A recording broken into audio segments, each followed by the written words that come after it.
अधिवेशनाचा पहिला दिवस आहे आणि विरोधी पक्षनेते दोन्ही सभागृहाला नाही आहेत. नाही, ही वस्तुस्थिती नाकारता येणार नाही. काल भास्कर जाधव आणि वडेट्टीवार काय बोलले ते मी ऐकलं, परंतु शेवटी जसं केंद्रामध्ये काँग्रेसचा विरोधी पक्षनेता 2019 ते 2024च्या दरम्यान नव्हता, परंतु केंद्राची काँग्रेस ही हडवडली नाही. त्यांनी मेहनत केली 5 वर्ष आणि 2024ला विरोधी पक्षनेता होईल अशा प्रकारचं त्यांनी संख्याबळ निर्माण केलं. तीच परिस्थिती ह्या महाराष्ट्रामध्ये आहे. महाविकास आघाडीने सुद्धा पुढल्या 4 वर्षामध्ये मेहनत करावी आणि आपला विरोधी पक्षनेता कसा काय 2029ला येईल यासाठी प्रयत्न करण्यापेक्षा जर त्यांनी आमच्यावर आरोप केले तर ते योग्य नव्हे. आज विरोधी पक्षनेता जरी नसेल तरी काय सभागृहाचं कामकाज चालत नाही का? तब्बल 58 सदस्य त्यांचे आहे आणि हे सुद्धा नाकारता येणार नाही. आज शिवसेनेचे एकमेव आमदार म्हणून सभागृहामध्ये छगन भुजबळ असताना सुद्धा ते पूर्ण सभागृह दणानून सोडायचे.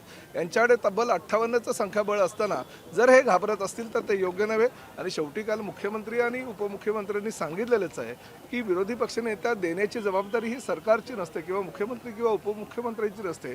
ते अधिकार अध्यक्ष आणि सभापतींचे आहेत आणि त्यांनी जाहीर केलेलं आहे की आम्ही योग्य तो निर्णय लवकरात लवकर घेऊ. त्यामुळे त्या विषयावर त्यांनी आरोप करण्याच्या ऐवजी राज्यातील शेतकऱ्यांना काय हवं आहे, कष्टकऱ्यांना काय हवं आहे, आमच्या महिलांना काय हवं आहे, आमच्या गोरगरीब सर्वसामान्य लोकांना काय हवं आहे याचा विचार करण्यापेक्षा फक्त त्यांना सत्तेचा मोह आहे.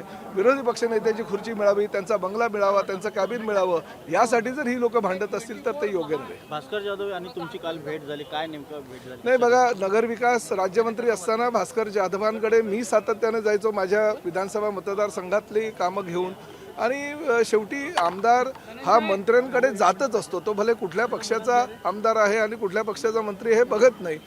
भास्कर जाधवांच्या मतदारसंघामध्ये एस टीच्या विषयक काही अडचणी आहेत. त्यांना कुठेतरी एस टी चालू करायची आहेत आणि एस टी महामंडळाच्या अंतर्गत किंवा परिवहन सेवेच्या अंतर्गत जर त्यांना माझ्याकडनं काही मदत पाहिजे असेल तर या सभागृहातील ज्येष्ठ सदस्य म्हणून मी त्यांना 100% मदत करेन. परंतु त्याचा आणि ऑपरेशन टायगरचा हा ताळमेळ जर तुम्ही कुणी लावत असाल तर ते योग्य नाही. ऑपरेशन टायगर चालू आहे ही वस्तुस्थिती आहे, पण त्याचा आणि भास्कर जाधवांचा आणि माझ्या भेटीचा काही अर्थ लावू नये. लवकर पक्ष प्रवेश करतील अशी काय शक्यता नाही, मला त्याबद्दल काय नगरविकास विभागानं 2 एकर सायांची जमीन ही विश्व हिंदू परिषदेला दिली. त्यामुळे विरोधक असं म्हणतात की एकनाथ शिंदे यांनी भाजपच्या घशात ही जमीन नाही बघा, क्रीडापटू असू द्या, ह्या राज्यातील काही वैद्यकीय महाविद्यालय असू द्या, ह्या राज्यातील काही चांगली महाविद्यालय असू द्या, शैक्षणिक संस्था असू द्या, पत्रकारांची संघ असू द्या, आता ह्याच नगर विकास विभागानं ह्याच महसूल विभागानं पुण्यातील पत्रकारांना सुद्धा जमीन दिली. म्हणून त्याचा आणि पत्रकारांचा आणि राजकीय नेत्यांचा संबंध लावणं योग्य नव्हे. विश्व हिंदू परिषदेला सामाजिक कार्यासाठी जर जमीन नगरविकास विभागानं दिली असेल तर त्याचा आणि नगरविकास खात्याच्या मंत्र्याचा असा समन्वय साधणं किंवा असा जर आरोप करत असणं ते योग्य नव्हे.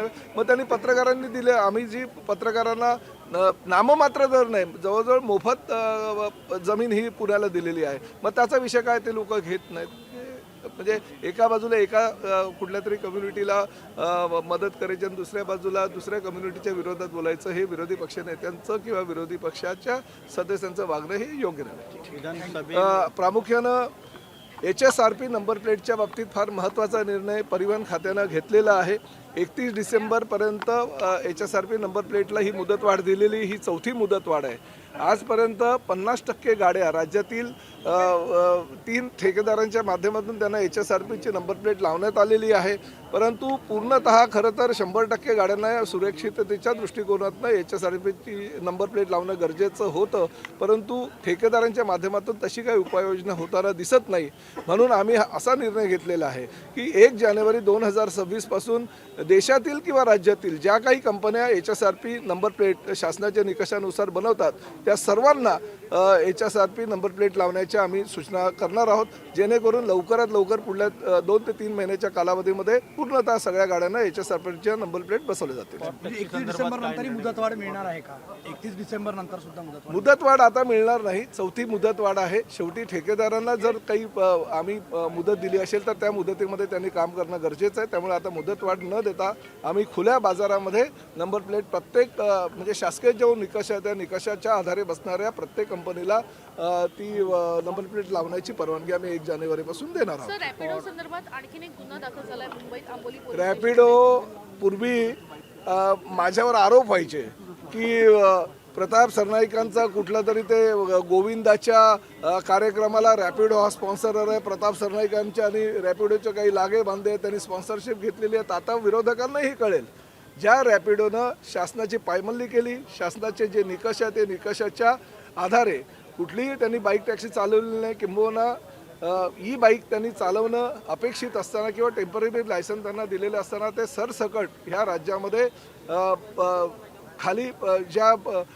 तरुणी आहेत त्यांचा आधार घेऊन त्यांना बाईक टॅक्सी चालवण्यासाठी प्रवृत्त करतायत.